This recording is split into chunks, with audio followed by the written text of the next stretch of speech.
and welcome to Atop the Fourth Wall, where bad comics burn. Time once again to dig into the Star Wars and see what else was rightfully cut and revised from A New Hope.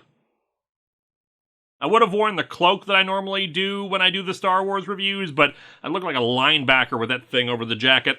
Reading from a trade, so normally I don't look at the cover, but gotta love this one. This isn't some artistic flair or metaphor. Annikin is outside the ship without a spacesuit, tethered by a long rope, and TIE fighters are shooting at him as he tries to dodge the lasers. Oh sure, people make fun of Leia flying through space with the Force, but here's Anakin Starkiller not only flying through space, but evading enemy ships straight from how the original Star Wars intended things to go. This is how the Force works. When last we left off, Luke Skywalker was insisting that Anakin not start shooting at the TIE fighters despite them pummeling the hell out of them, wanting him to wait for his signal. Finally impatient with that, Anakin opens fire, taking out one. Much like Luke in A New Hope, he happily proclaims his success to his friend, only with this quasi-realistic artwork, his face is now terrifying. Do you like womp rats? Luke repeats that he needs to wait for his signal on the next run, because they have limited power and he's an inexperienced moron who's wasting it with grandstanding. Unfortunately, he's got an even worse problem as the shields around where Anakin is located start weakening, and the TIE fighters concentrate their fire there, blowing a hole out into space. Can't breathe. I can talk, though. Weird. R2, go help Starkiller. How? I'm just a freaking astromech Wait a second. Do I have jets in this version of the story too? Is that why they was in the prequels? I keep calling them TIE fighters for simplicity, but they're actually called Hunter-Destroyers, which, yeah, it's kind of generic, but not terrible. It just really goes to show how stuff like the actual name for these ships has become so iconic and recognizable that it's hard to call them anything different. Anyway, with several more fighters coming in, Luke orders them into an asteroid belt. It's too dense to pass through. The ship won't make it. Sir, the odds of successfully navigating an asteroid field are approximately 3,720 to 1. Oh, they are? Well, then we better avoid that then. Thanks for telling me the odds. Yeah, it's been said that Star Wars was originally just such a huge movie that they split it into 3 films, which might make one think that's what's going on with the asteroid chase from Empire, but that's not entirely accurate. Just some aspects got pushed into other movies to condense things and make more sense for a more cohesive narrative. Anyway, Whitson is in his upside-down turret and trying to blast some TIE fighters since they're going after Anakin, which seems like a bit of a waste of time since, you know, he's just floating in the vacuum of space. Although, this is Star Wars, it could be they expect him to pull out his lightsaber and try to commandeer one of the fighters. R2 will not be flying out on jets to get him, but rather send out a tether line to him after one that's already attached to him gets zapped by the TIE fighters. Anakin, I'll shoot you a new line! Grab on! It's a good thing robots don't need air to talk in space! He's pulled back in and the hull breach sealed so Anakin can actually breathe again. They enter the field and their shields are nearly lost already, so we can see them sustaining hull breaches from some of the smaller asteroids. Luke, realizing they might need to abandon ship, orders Whitson away from his turret. He goes and helps Anakin as he keeps trying to say something to Leia, who's also nearby. As he's let off, R2 takes Leia's hand with his little claw arm thing, which is kind of weird when you realize how short he is compared to Leia, so if he's able to grab her like that, she is really hunched over. Anakin almost suffocated, but ever since I saved him, he keeps repeating your name. It was something like, man, Leia made this look so easy. Oh yeah, him saying her name. Did you forget about that? How these two have known each other for, like, a day or two, but are now madly in love with each other? Anyway, good news! It looks like the pursuing TIE fighters all get blowed up thanks to asteroids. Bad news! The ship has sustained heavy damage, and a complete systems failure is imminent. So yeah, time to abandon ship. The nearest planet is Yavin in the Forbidden Systems, so they redirect the ship towards it while getting everybody into escape pods. R2 goes with Anakin, Whitson with Leia, Han Solo with 3PO, and Luke goes with the storage pods that have Leia's brothers in them. The pods eject, but not Whitson and Leia's, since their power suddenly dies out. Whitson leaves and seals up the escape pod for her, with only one way to eject it. Hit the control panel with a stick. This is why Whitson was fired from his last IT job. The pod ejects, and the others detect that indeed only one life form is aboard. Goodbye, Whitson. May the force of others be with you. Well, right now he'd prefer that to the force of an exploding spaceship.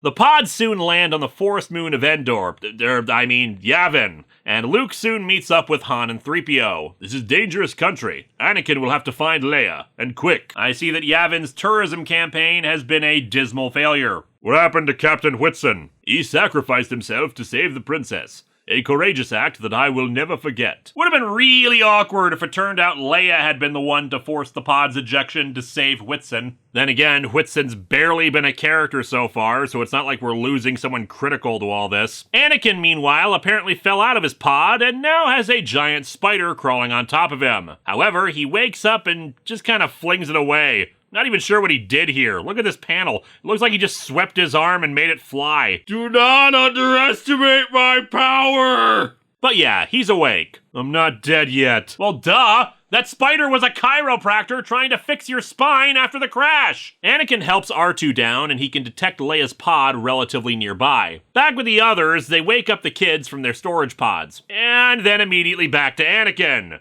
I guess putting this bit next to the previous scene with them would have been impossible. Just keep jumping back and forth really quickly. Anyway, Leia's pod is empty, and Anakin can tell that someone's gotten to her based on some tracks in the dirt. They start following the trail, and man, I've never really thought of this before, but R2 really needed some kind of jet propulsion, since otherwise trying to traverse any area of a pathless forest probably is going to pose some difficulty for something that can only scoot when it isn't rolling. While Luke's group spots a military base nearby that could belong to some hunters, Anakin spots something up ahead and tells R2 to stay put. If I don't return by 0200, find General Skywalker and come looking for me. Sounds good! Remind me what time it is again? I mean, we're on a completely different planet. Moving forward, Anakin spots a group of hunters who have captured what appear to be proto-Wookiees. Although it's probably not the Wookiees they were originally hunting here, because looking at them, they appear to be a group of bounty hunters. Specifically, those Vader had hired to hunt the Millennium Falcon in Empire Strikes Back. It's been like an hour since they escaped from Valorum and already they hired bounty hunters? Man, the Empire has like no confidence in their own forces. But yeah, they're like early versions of them. A gold-armored Boba Fett, a more brightly colored and shirtless Bosk, Dengar, Forlom, and one other dude who gets sliced immediately, and so I can't identify them. Point is, they've clearly got Leia, and Anakin decides to leap in to save her. Given his track record so far, that goes about as well as you would expect. Blasted back by a space bazooka. As they drive off, Proto-Dengar gets ready to shoot the unconscious Anakin. However, in the scuffle, the Wookiees or whatever got released, so they attack him and knock him out. This guy, the strong silent type, picks up Anakin and they walk off. Back with our other heroes, they reach the encampment and its owner. Howdy, stranger. I'm Owen Lars of Bastine. What can I offer you? Do you like blue milk? Because I got lots of blue milk. So the Wookiees here are kind of a mixture of Wookiees and Ewoks, especially evident by their official greeting. Wooga! Well, either that or they all worship a warning siren. Back with our other heroes, Owen explains that the Wookiee tribe moved in about a year ago and it's been hell ever since. There are no cities nearby, just some scattered settlements and an Imperial outpost, but they've been no help, preferring to just be assholes and kill and plunder things. How far is the outpost from here and what class is it? How many support craft? 5 Leaguers. The outpost is very small. A class 2, only a dozen Star Raiders, I think. It's a good thing I know all this, random strangers who just showed up and probably want to piss off the heavily armed Imperials who will come and harass me and my wife afterwards. Ah, well, it'll probably be fine. What are they gonna do? Burn us down to skeletons? Back with Luke, I guess he's recovered enough that the Wookiees now want to fight him. Some big one tosses an axe at him, but he catches it in midair and is able to fight back with it. The Wookiee's stronger than him and shoves him aside, but he manages to grab a broken handle of a spear and stab the Wookiee with it. I don't think he kills him or anything, but the fight is enough to make the Wookiees happy, who provide him with his gear. And so our comic ends with him bowing as they all scream, "Mala Gobla, boo hey boo!" Man, the original version of Life Day was weird. This comic is okay. Certainly better than issue 5, but only because it felt like stuff was happening. This issue is pretty much all action. You've got the space battle, you've got the tension of Annikin being blown into space, the quick escape, the sacrifice of Whitson, the battle with the bounty hunters, and then the ending fight with the Wookiee. It's not anything deep, and there's a tiny bit of character development put in the relationship between Leia and Annikin, but otherwise this one's all about moving the characters forward into their next plight. When you break it down, not a lot has actually happened, but the momentum of everything going on makes it seem as if a lot of stuff is happening, and it was less boring. I do love, though, that we have discarded a character who was fairly unnecessary to the overall plot, only to add some more with the Wookiees, the bounty hunters, and Owen friggin' Lars. Obviously, it's possible that none of these are actually going to be major characters going forward, but if they weren't, why bother with Owen's presence at all when they could just have them run across the Imperial outpost? I know the Wookiees will be significant because, well, they're kind of the reason we have the Ewoks in Return of the Jedi at all. George Lucas's desire for a Vietnam War parallel in the film with a small, less technologically advanced force taking on a more Imperial, tech-heavy enemy. We'll see how that plays out whenever we come back to this series. Next time, however, we've got another Patreon-sponsored episode with the first 4 episodes of King of Braves Gao Gaigar.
Man, I can't wait for the eventual prequel movie where we learn the origin behind this Han Solo first getting that ship that was blown up in this story.